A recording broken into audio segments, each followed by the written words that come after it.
I made it through the wilderness of the VMAs 2018.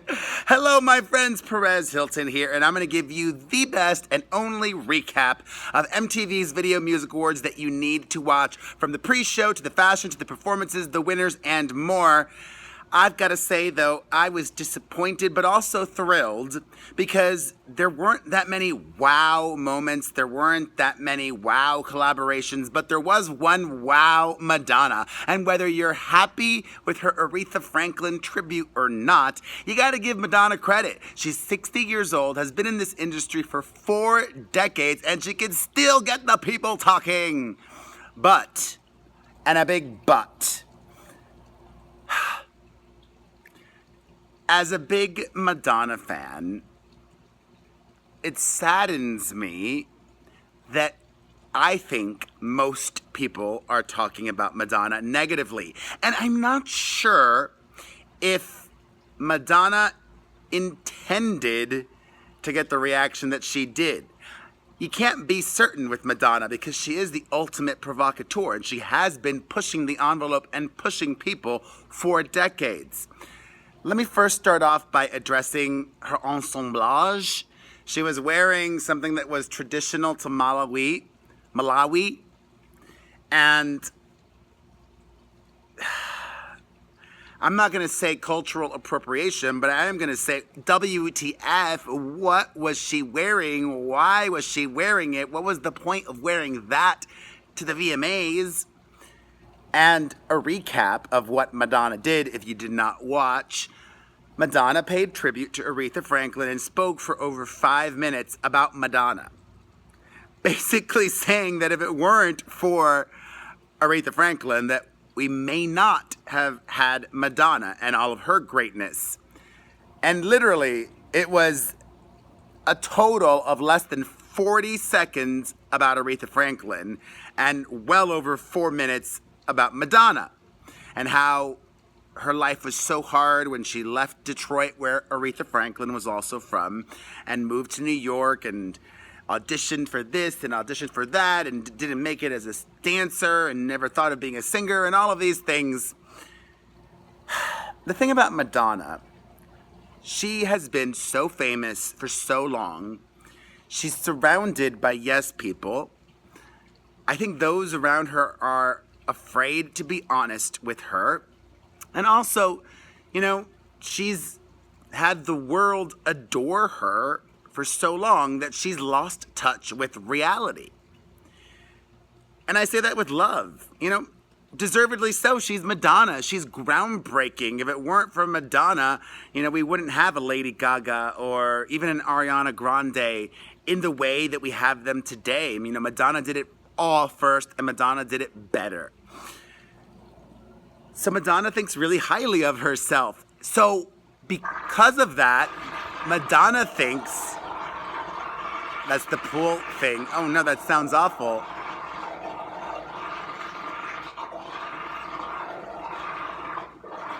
I'm hoping it's just like a hot second. Ah, there we go. The pool was farting. Madonna thinks very highly of herself. Therefore, Madonna, I'm sure, thought that what she did was high praise and saying that if it weren't for Aretha, we may not have gotten Madonna. But Aretha meant so much to so many people, especially Black Americans and probably Black people all over the world. She was the queen of soul. And Madonna also paid tribute to Prince in a way that many people thought was not the best. Madonna also was involved with the tribute to Michael Jackson at the VMAs in a way that many people also thought was not the best. Madonna also has in the past appropriated Black culture, from voguing to her Human Nature album to, calling her son Rocco the N-word, etc., and so on and so forth. Having said that, it made total sense to me to have Madonna do that, pay tribute to Aretha Franklin because she is the queen of pop and Aretha was the queen of soul and Madonna is, the last mega icon that's a queen or a king. We've got Barbra Streisand and Cher, thank God.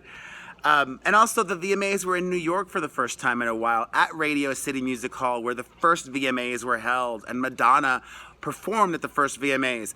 Madonna and the VMAs are intrinsically tied together forever. Could it have been done better? Yes. Maybe also they just had trouble getting a performer to sing. I don't know. I don't know the backstage machinations of it all. Aretha died less than a week ago. Maybe nobody else wanted to do it. We don't know. And I don't think... Something just came out of my mouth. I don't think it was ever billed as a tribute. They always said Madonna was presenting Video of the Year, and maybe Madonna just decided to, last minute, add some words in about Aretha Franklin. I don't know. But hey, Madonna still gets the people talking. But it's sad that that was the only, newsworthy moment from the VMAs. I remember watching the VMAs, and it was everything from a stage crasher to just a jaw-dropping performance to, Courtney Love throwing a compact at Madonna. There was always so many pop culture moments throughout the show. This year, it was just Madonna. She still got it. All right, let's go in reverse order and talk about the VMAs, starting with the pre-show briefly. There were some cool performances at the pre-show, the coolest being the Backstreet Boys, which surprised me. I would have thought that the Backstreet Boys were iconic enough to perform on the main show. But hey, they still got to perform last just before the show started, so that was pretty cool. And I was thankful that the VMAs were not over 3 hours long. It was just about 2 hours and 30 some minutes, so that's a good thing. I like a shorter show. Maybe they also had trouble booking it. Maybe, the big talent didn't want to do it. Some fashion. I would say my best dressed, the hottest of the night was Cardi B. Oh, she looked amazing. J-Lo looks great as well. Those are my top two. J-Lo and Cardi B. Ariana looks fine. I'm trying to think any of the other memorable fashion. Yeah, J-Lo and Cardi. And speaking of Cardi, she made her public debut the first time we all saw her since giving birth to her daughter, Culture, whom I affectionately like to call Cultura. And she won a couple of awards. That was great, too. The first performer of the VMAs 2018 was Shawn Mendes. And don't get it wrong or twisted.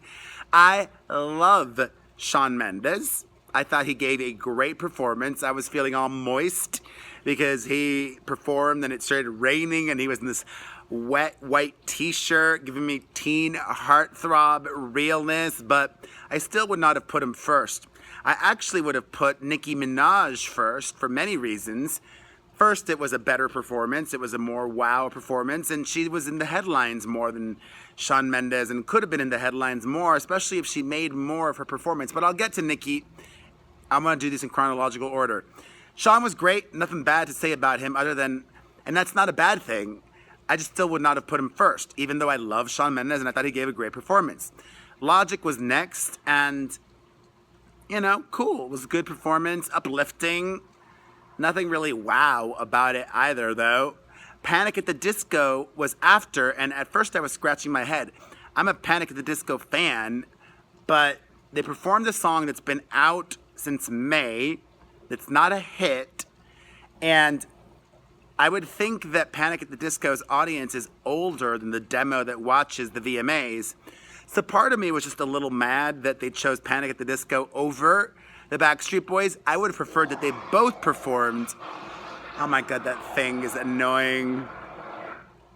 Anyways, there we go. It was smaller this time. Having said that, Panic at the Disco, I think, was maybe easily tied for second favorite performance of the evening. I loved it so much. Or maybe third favorite. I don't know. They were so good. Brendan Urie was amazing. I loved the energy that he brought. He looked super stylish. That falsetto. And I love the song. I hope that this gives the song life and helps it become the hit that it should become. Loved it, loved it, loved it. Afterwards was Nicki Minaj and killed it. You know, Nicki Minaj inarguably is the best female MC of all time, as I said in my video yesterday, and gave a great performance. Live, no lip rapping, which is a good thing, and it's a trend that I've discovered has been happening far too frequently with rappers on award shows, or just way too much auto-tune they've been using. Not Nicki, thankfully. I was surprised she didn't give us more Nicki attitude, like nothing scandalous that she did during the performance or with the award that she won earlier in the evening. The thing that surprised me the most about Nicki is that she gave a very pop performance. That was very pop, very gay too. And I think her new album isn't very pop. I haven't listened to it as a whole, though. I've just listened to the songs that she released beforehand and what she said about it. But hey, I loved it. I thought she was great. After Nicki was Jennifer Lopez, who performed for about 10 minutes, killed it, crushed it. It cannot be understated how important J-Lo is to Latinas and Latinos. Did all of her hits. Basically, it was an advertisement for her Las Vegas show, which is ending, but it's probably a good thing because I think she's so much better than that Vegas show, and I am excited to see her in a different show that's even better than this show, that's as good as she is. Like, this VMAs performance is J-Lo at her best. The Vegas show, as I've said before, this is not a diss. It felt cheap. And actually, I have an update. Somebody explained it to me. Vegas and the J-Lo show had so many sets and so many set pieces that, I don't know. I don't know, whatever. Killed it at the VMAs. That's what matters.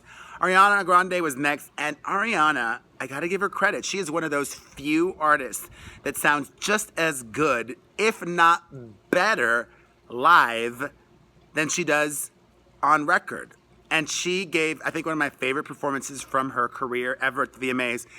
However, I wasn't thrilled with the way that MTV recorded it.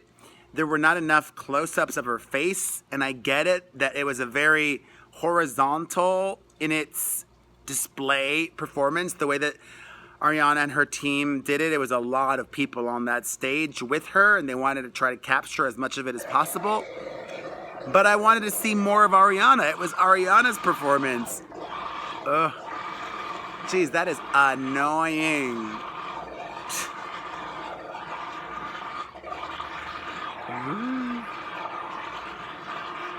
All right, there we go. Afterwards was Travis Scott, and he did two songs. The first one, I'm like, way too much auto-tune. He was drowning in auto-tune. Second song was better, and James Blake was on it. James Blake was also drowning in auto-tune, but whatever. Kylie Jenner, his baby mama, was in the audience and didn't even crack a smile. She didn't even look that into it. I don't think Kylie Jenner can smile. However, my favorite thing about the Travis Scott performance was, you know, I mentioned in the video yesterday, there was all this drama between Nicki Minaj and Travis Scott because Nicki thinks she has the number one album in the country, even though she doesn't. On stage during his performance, Travis Scott said, "#1 album in America." Loved it. Maluma was next, and even though I wasn't thrilled that he was performing a song that's literally 2 years old, it did make me happy to see Maluma performing on the VMAs, and he was great. Even if he tried a little too hard, or it was that kiss at the end felt a little cheap, but it was fine. I mean, it didn't get the people talking, the kiss did, but loved it. Time for Maluma to get a haircut as well. And last but not least was Post Malone, whom I love. You may not be you may be surprised to know that I love Post Malone, loved him. And then Aerosmith was cool when they did Dream On, but I didn't know the second song. It might have even been a new song. And I don't want Aerosmith to close the VMAs with a song I don't know. They have so many iconic songs. So that was a little bit of a letdown and a disappointment. And I actually thought that it would have been cooler to let Post Malone end the VMAs by himself. But that's it. Thank you for watching. Thank you for being a friend. You know the drill, my friends. Hit the like button. Leave a comment. Follow, subscribe. I post videos here every day. Follow my family channel. I post videos every day there. Tell your friends about this video. I said that already. Share. Follow me on Instagram. Follow the website on Instagram. Get a cameo video from me on Cameo. And Vogue, strike a pose.